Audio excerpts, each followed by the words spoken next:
If you didn't know, I moved to a new place. I mentioned that in a video a couple days ago, but that's why the angle looks a little bit different, the lighting looks a little bit different, and there's no flag behind me. And I have the flag right here. I haven't put it up yet because, well, initially I just was like trying to make sure I had everything good in this room to go. And then I got a little bit lazy. And then I read a comment that said, why don't you wait until they win a game to put the flag back up? And I thought, that's a good idea. And I wish I can give credit to that person. If you are that person, let me know. But I'm going to take it one step further. I'm not waiting for them to win to put the flag back up. I want 2 wins in a row.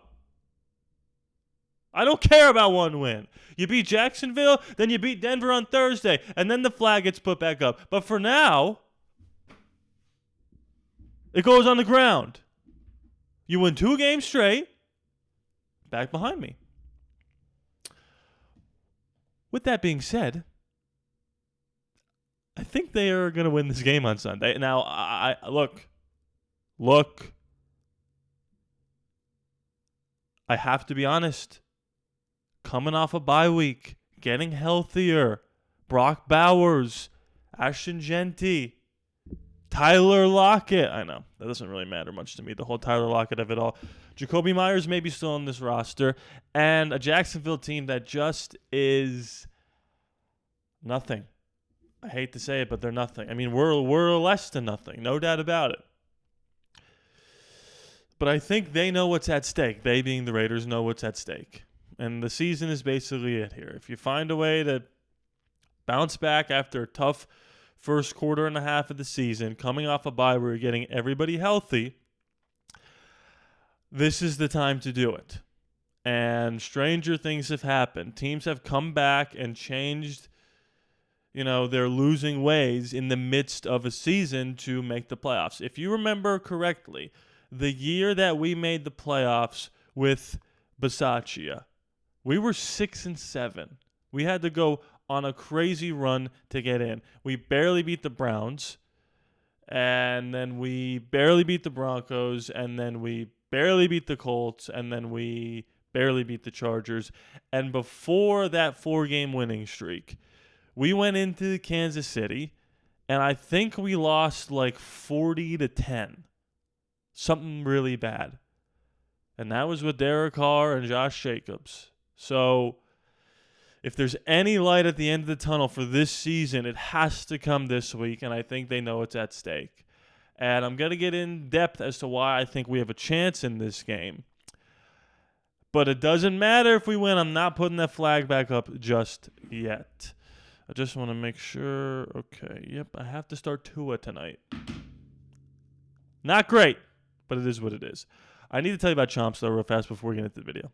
So let me tell you a little story, and I know you've noticed that there's no flag behind me. Well, why is there no flag behind me? Well, that's because I moved. Me and my roommate moved a little bit down the road. We changed a little bit of scenery, and because of that, we've been on our feet a ton, and we've really been in a pinch in terms of what kind of food we have. Now, typically, when you're moving and you don't have enough time to make like a decent meal, you kind of put things into your body that you don't want to put into, or you got to go to a gas station and get a snack real fast. Well, because of my friends at Chomps, which I've been talking to you about all the time in my last few videos, I didn't have to worry about the kind of ingredients I was putting into my body, and I didn't have to worry about grabbing a quick snack because I already had these full boxes ready to go. I had the original, which they got for me, and I had the smoky barbecue seasoned beef stick. If you haven't been here so far and I haven't talked to you about it, let me just enlighten you a little bit. This is grass-fed and finished beef,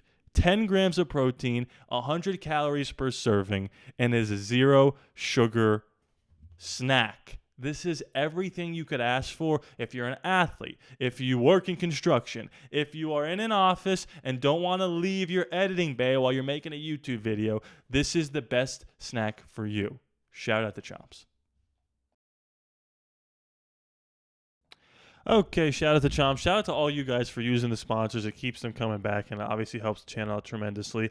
And to the one person who commented that the ads are getting a little annoying, skip them! Press the forward button. What do you want me to do? I'm trying to keep the lights on here. I'm trying to feed my family. Family of one, still a family. Sorry. Let's talk about the health of this football team, which I think is a very important part of why I think the tables could be turned here slightly. What is all this? Did you guys see all that? Am I still recording? Okay, I think we're good. Okay, here we go. Raiders get more good news in latest injury report. This is Michael Canello. The Las Vegas Raiders are getting set for their Week 9 matchup against the Jacksonville Jaguars. This is a matchup that the Raiders will want to win to get their second half started on the right note. The Raiders will be back at home in Allegiant Stadium, and this game is going to give them another chance to win in front of their home fans. They have to give Raider Nation something to cheer about on Sunday, as the Silver and Black are back at work this week, getting ready for their game. They have some chances. Sorry, there have been some chances. There have been some chances. I'm going to assume it's changes the Raiders have made. We're going to see how those turn out. The Raiders also used the bye week to get some key players back in the practice field. Okay, so let's see. On Thursday, the team was on the field for a second day of the week, and after they released their second injury report of Week 9, the Silver and Black had 7 players on the injury report. It is important for the Raiders to stay healthy. Brock Bowers, Jacoby Myers, and Aiden O'Connell were all full participants at practice on Thursday. The concern comes on the defensive side of the ball. Max Crosby and Adam Butler, safety Lonnie Johnson, Isaiah Polamalu were all limited. Friday we'll find out if these players are playing. I think they're all going to play.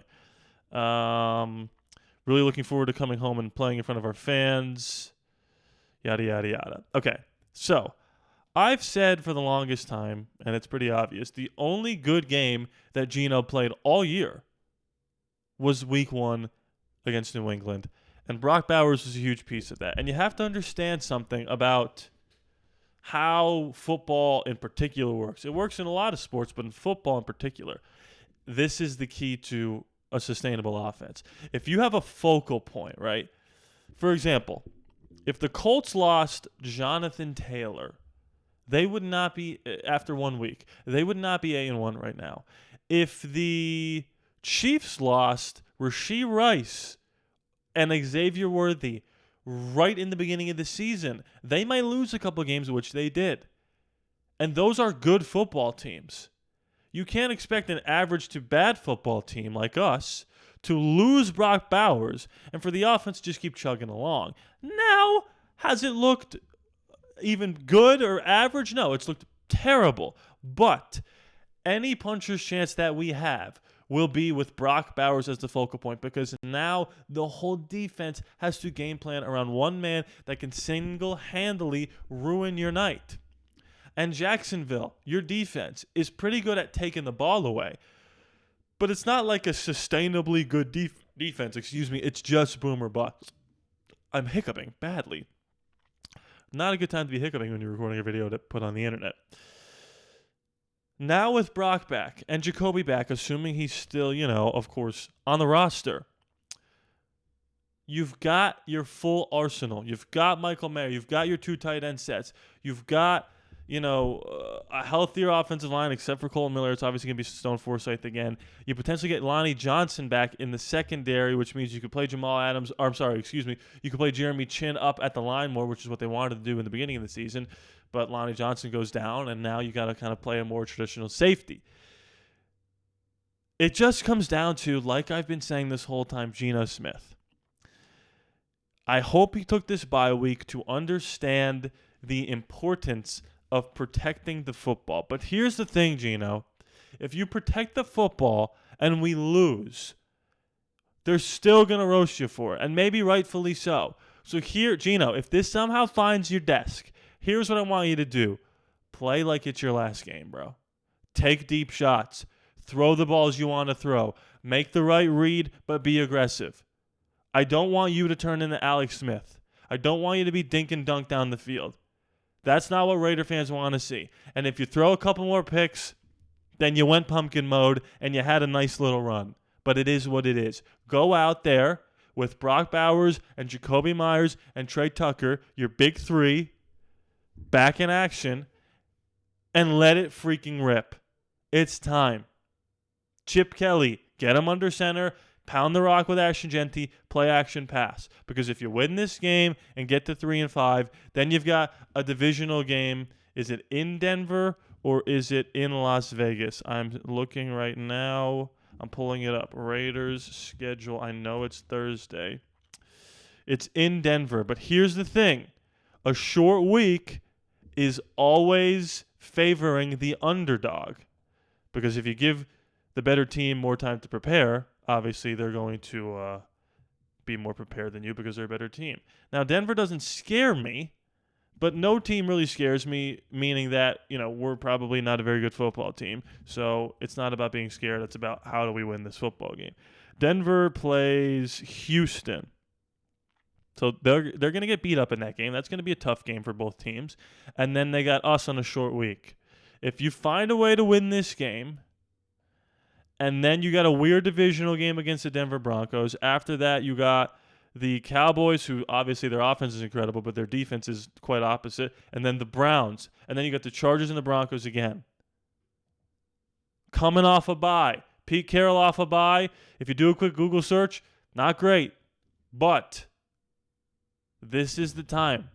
The injury bug cannot be your excuse anymore, Gino. If it's like, I don't got my players out there and I'm throwing rookies, you're not throwing rookies this week. Unless it's Jack Besh. But do what you do, man. Find a way. I believe we're going to win this game.